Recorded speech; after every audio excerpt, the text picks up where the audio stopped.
So I am heading back from Miami to Orlando. I went down for a new jewelry show that they're doing in Coconut Grove at the Dinner Key Marina in a venue called the Hangar. And that whole area, I grew up, I was born and raised in Miami. That whole area is has gone through a transformation. So this venue was really cool. It was very pretty. It was much more intimate than the Miami Beach Antique Show. It it was probably some of the best dealers in the industry, all in one place. But again, it was more intimate. Um, Saw lots of stuff. Didn't spend as much time in the show as I thought I was going to because I knew most of the people there, and I buy from them anyway. So, I did want to just at least take the trip to see the show because it's only 3.5 hours away, and I still do enjoy going back to Miami once in a while.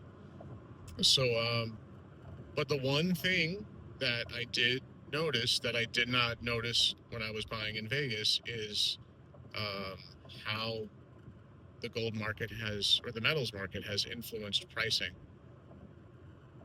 All the numbers that I was being quoted, I was, why? Why is it so much? And I buy daily. But it's different when I'm looking through bins and bins of jewelry, just millions of dollars of jewelry at one time, and just every single piece. Why is this so much? But it is. It's they're not wrong with their pricing. It's just, when you're looking at 60s to 90s pieces, they're heavier. They didn't make a lot of light line jewelry like they do now and like they have been for the last say 20 years.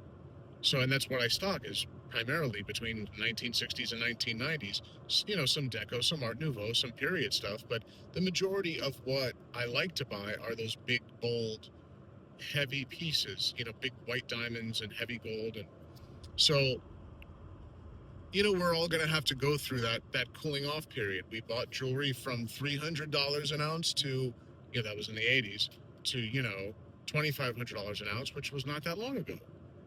So unfortunately, the metals market has spiked, primarily gold. And so eventually we will eventually get used to it, but it sucks for you, for me. If you've bought gold over the last however many decades, you've done very well. Your equity has grown. But buying newer pieces, it's going to be a little bit difficult. So that's my State of the Union address. There will be more stuff coming up this week. I have a lot of stuff coming in, not just from today, but just from, I did a lot of buying over the last couple of weeks, and it's all going to be coming up slowly. So, yeah, keep your eyes peeled, and happy Sunday.